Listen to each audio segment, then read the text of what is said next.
TV Univates. Para você, para o nosso Vale.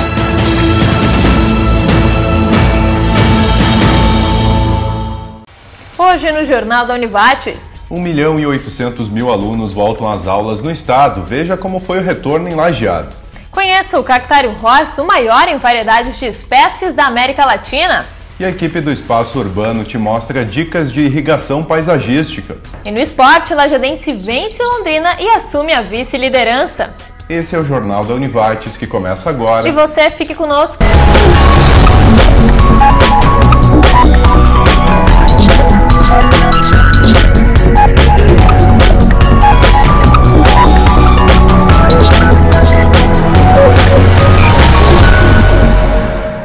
Boa noite. Boa noite. A Vigilância Ambiental da Secretaria da Saúde, a SESA de Lajeado, começou a realizar análises dos focos do mosquito da dengue no município. O procedimento é feito pelo biólogo Fernando Dil. Durante 3 meses, as amostras avaliadas no município serão enviadas para o Laboratório Central em Porto Alegre para serem revisadas. No momento em que a análise for feita em Lajeado, as larvas do Aedes aegypti vão ser identificadas em apenas 3 dias. Atualmente, o prazo para a identificação é de 30 dias. Hoje, 1.800.000 alunos voltaram às aulas no Rio Grande do Sul, conforme informações da Secretaria Estadual de Educação. A nossa equipe de reportagem foi hoje pela manhã até a escola Érico Veríssimo, no bairro São Cristóvão, para ver como foi o retorno dos estudantes. Depois de 2 semanas de descanso, alunos das escolas estaduais voltaram às aulas hoje. Muitas escolas contaram com programações especiais, recreio estendido e novidades para motivar os estudantes no início deste 2º semestre do ano letivo. Para o estudante Isaías Azevedo, de 16 anos, nesse 2º semestre o propósito é manter as notas boas e melhorar as que estão baixas. As notas tem que sempre dar um jeitinho de correr atrás mais para recuperar o que não foi conquistado e para melhorar o que já está bom. A expectativa é só ir para frente, né? Pensar no futuro e ver o que a gente pode fazer para melhorar cada vez mais. Primeiro, o Grêmio sempre procura trazer um momento mais aconchegante para os alunos. A gente sempre vai procurar isso, fazer pelos alunos, e como o Grêmio não funciona sozinho, a gente sempre tem aquele vai e volta da direção. A gente não tem força sozinho dentro da escola. Mas a gente sempre procura trazer coisas novas para os alunos. Agora daqui a pouco vem a gincana, a gente até já está começando a organizar. O tema é sempre bastante descontraído, eles sempre adoram bastante, sempre o fã do ano. A escola Érico Veríssimo atualmente tem falta de professores para algumas disciplinas, situação que está sendo resolvida com a contratação de novos, como a professora Edileuza Porpino, natural de João Pessoa, na Paraíba. Os professores estão muito motivados para dar continuidade à nossa proposta. Queremos a participação dos alunos cada vez maiores na sala de aula. Esse seminário integrado que vamos dar continuidade com os projetos falando sobre a comunidade, principalmente alguns do município de Lajeado, foram muito bem aceitos. E é isso, a gente quer a participação deles. Querem um maior estudo de leitura. E falando em volta às aulas, a Escola Estadual de Ensino Fundamental Fernandes Vieira de Lajeado somente vai retomar as atividades escolares no dia 5 de agosto. A prorrogação é devido às obras que estão sendo realizadas na escola. Na reforma, que inclui substituição de estruturas de madeira por metal, reformulação da rede pluvial, instalações elétricas e reforma geral no telhado, serão investidos R$ 376 mil. A Defesa Civil de Lajeado e a Secretaria de Trabalho, Habitação e Assistência Social estão recebendo agasalhos. As doações podem ser entregues nos órgãos municipais durante todo o ano. Na Estasa, a distribuição é priorizada nas terças e quintas-feiras. E a seguir, conheça o cactário horse. É o maior em variedade de espécies da América Latina. Nós já voltamos.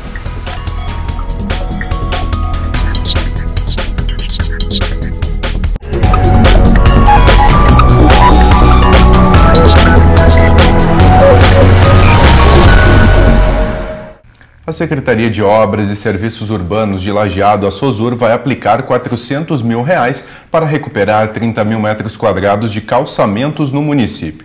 Diversas ruas que receberam obras de canalização e reparos de vazamento também terão calçamento refeito. A recuperação é para atender às reivindicações de moradores de diversos bairros do município. E o cactário da família Horst, na cidade de Imigrante, integra o roteiro Delícias da Colônia. O local atrai centenas de turistas todos os meses. Atualmente, as plantas cultivadas são comercializadas no Rio Grande do Sul e também em outros estados do Brasil.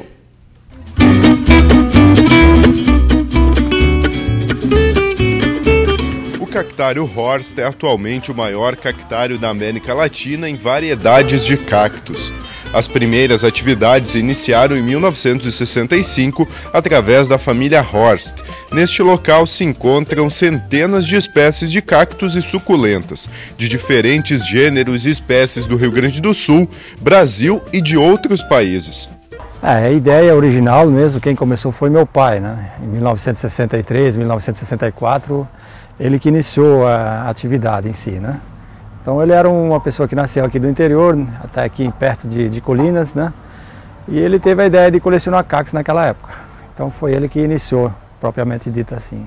Hoje em dia a gente atua só a nível nacional, né? Claro, aqui no Rio Grande do Sul é a maior venda aqui a nível de estado, né? Mas também nós temos clientes fora, Santa Catarina, Paraná, São Paulo. Hoje a gente também vende via internet também, né? Muitos colecionadores que adquirem também plantas, né? Mas a gente trabalha na forma de atacado, as floriculturas em si que se abastecem aqui, os supermercados, nós somos exclusivos da rede Zafari, e o consumidor final que vem aqui na estufa. Os preços das plantas variam de R$ 2,90 a R$ 120.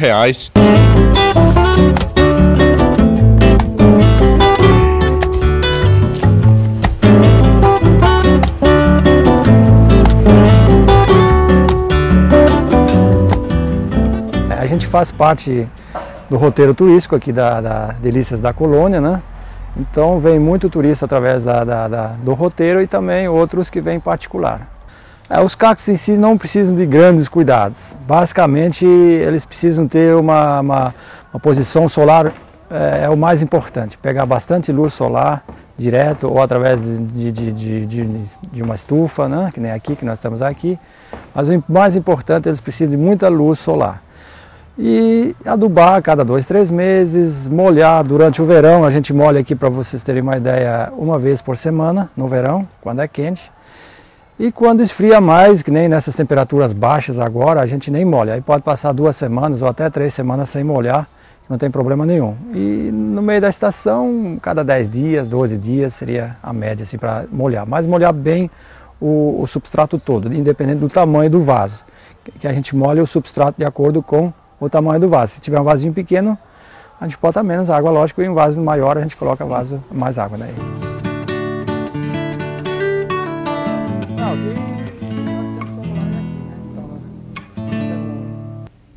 Começa hoje, dia 29 de julho, a circulação das novas cédulas de R$ 2 e R$ 5 da segunda família do real. As cédulas têm tamanhos diferentes e novos itens de segurança. Entre eles estão a marca d'água, o quebra-cabeças em que o valor da nota aparece quando colocada contra a luz, marcas em alto relevo e elementos fluorescentes visíveis sob a luz ultravioleta. As cores predominantes das notas permanecem iguais. A troca completa das cédulas deve ocorrer até metade de 2015. E agora vamos conferir a previsão do tempo para amanhã. As condições do tempo seguem sob influência do ar seco, que oferece mais um dia de tempo bom com domínio do sol.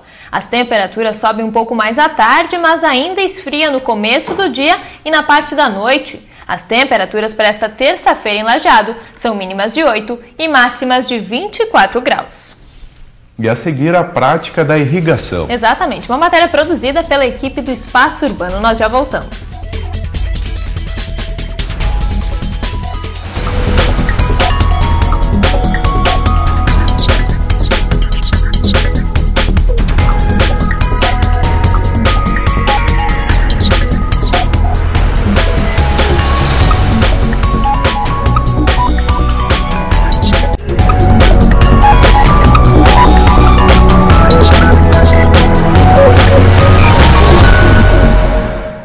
Com o objetivo de oferecer mais segurança aos pedestres, o Departamento de Trânsito de Lajeado executa a pintura de faixas de segurança em diversas vias da cidade. Os locais em frente às escolas, creches e postos de saúde estão sendo priorizados, como também pontos de grande fluxo de veículos. A pintura está sendo realizada aos domingos para evitar transtornos no trânsito da cidade, mas não se descarta a possibilidade de fazer durante a semana na parte da noite.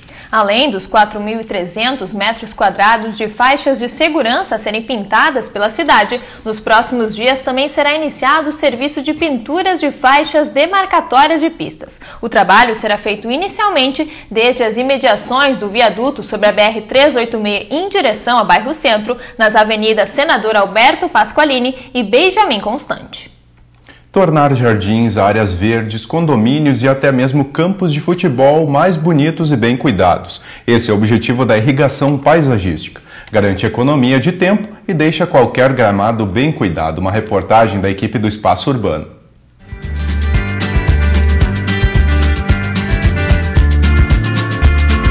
Irrigação paisagística, utilizada em jardins, campos de futebol, áreas verdes. Uma prática que envolve planejamento e deixa a paisagem mais bonita, oferecendo inúmeros benefícios. Por exemplo, a questão do valor, o retorno do investimento do cliente, porque muitas vezes quando a irrigação é manual, feita com mangueira, regador, o cliente ele não sabe a quantidade exata que a planta necessita de água.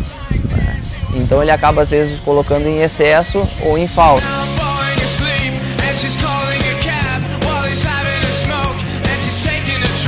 Além dos benefícios que você acabou de descobrir, a irrigação ainda auxilia nas questões de sustentabilidade. Por quê? Porque você consegue aproveitar a água da chuva. Por exemplo, aqui nesse cliente, nós temos uma cisterna de 10 mil litros, onde ele faz a captação da água da chuva. Ou seja, quando chove, essa água é canalizada, no caso, no telhado, e ela vai diretamente para essa cisterna. Então, consegue, por exemplo, preencher totalmente a cisterna. E aí, em tempos de seca, no caso, quando parou de chover, ele consegue irrigar 10, 15 dias, fazer a irrigação do jardim, sem utilizar nenhuma gota de água de paga, no caso, que seria da Corsan.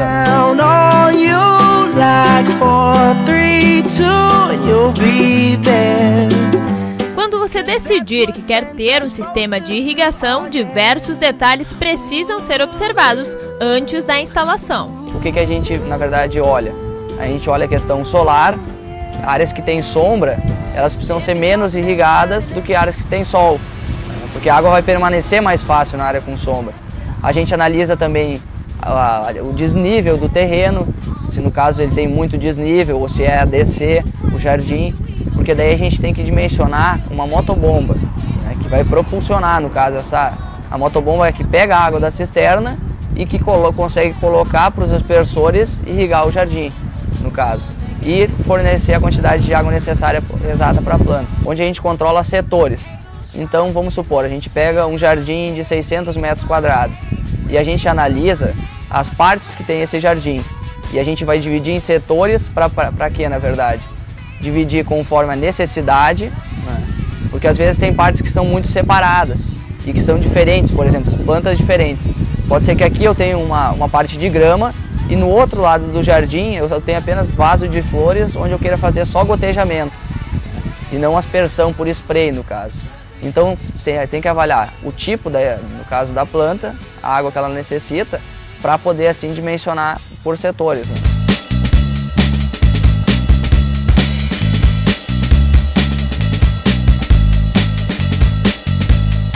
Depois de instalado o sistema, é preciso uma manutenção cerca de 2 vezes ao ano. Quanto ao corte de grama e à exposição do aspersor, não há maiores cuidados. Com a instalação correta, que na verdade a gente fornece, o aspersor ele vai ficar abaixo do nível da grama. Então não vai haver problema, por exemplo, no corte. Porque como o aspersor ele fica abaixo da leiva e ele só sobe quando está em funcionamento, a máquina vai passar, vai cortar a grama normalmente e o sistema vai estar intacto. A questão da manutenção, como todo e qualquer sistema, tem, claro, uma vez a cada ano, 2 vezes por ano. A gente faz, na verdade, uma manutenção, que é o quê? Olhar o funcionamento de cada aspersor, verificar os bocais, mas esse serviço, na verdade, a nossa empresa também fornece. Mas questão assim de manutenção periódica, mensal, isso não existe, é praticamente nula, né? Tanto que praticamente todos os produtos fornecidos têm 5 anos de garantia.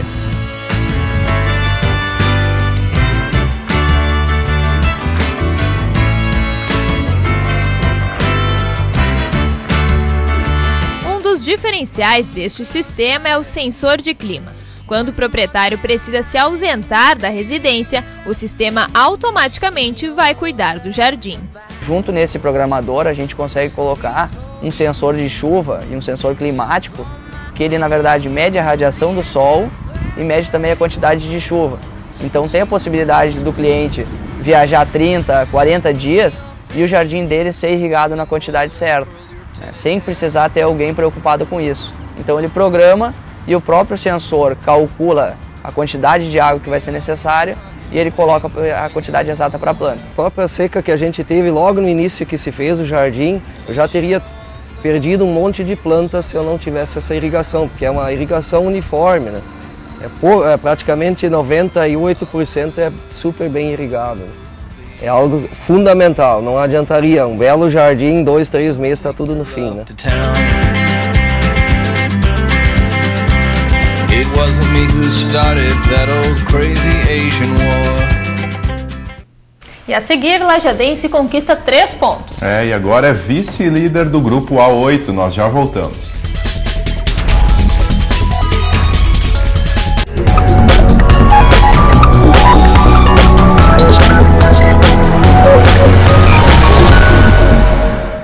E chegamos ao último bloco do Jornal da Univates e agora as informações sobre o esporte. Mas antes, queremos lembrar que a partir de hoje voltamos com toda a programação da TV Univates. Mas o teu programa de esporte, o Tá em Jogo, retorna na próxima segunda-feira, dia 5 de agosto, ao vivo às 10h30 da noite, com muito bate-papo e informação para você.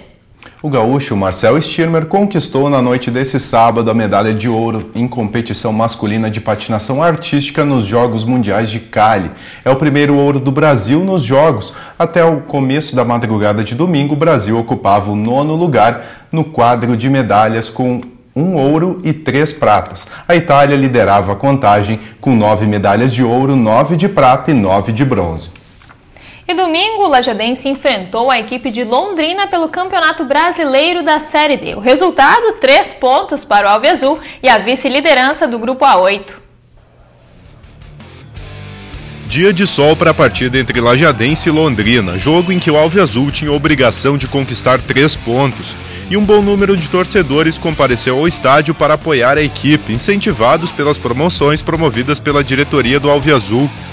O Lajadense começou atacando e colocando pressão nos paranaenses. Mas aos 16 minutos, o juiz percebeu que a ambulância havia se retirado do estádio para atender uma ocorrência e interrompeu o jogo por 12 minutos, até que ela voltou ao estádio.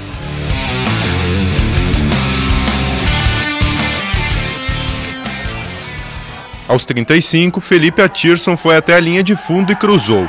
A bola bateu na mão do zagueiro do Londrina e o pênalti foi marcado. Quem chutou e converteu foi o mesmo Atirson pro Alviazul.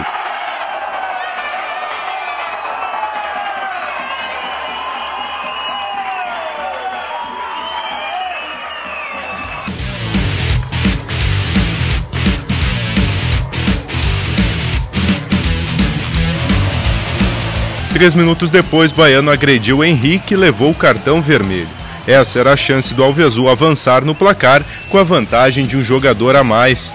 No final do primeiro tempo, com categoria, Bruno Paulo marcou o segundo para o Lajadense.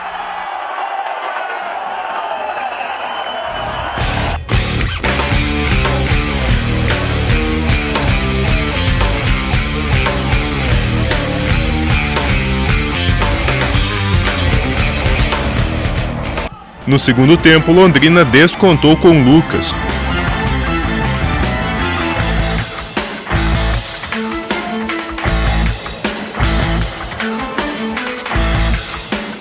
E o jogo acabou em 2-1 para o Alviazul, que com o resultado segue na busca de uma das 2 vagas do grupo para a próxima fase do Brasileirão Série D.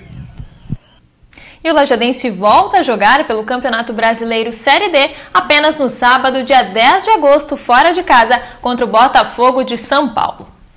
E o Jornal do Univates de hoje fica por aqui. Nós retornamos amanhã. Tenha uma boa noite. Obrigado pela sua companhia. Tenha uma boa noite.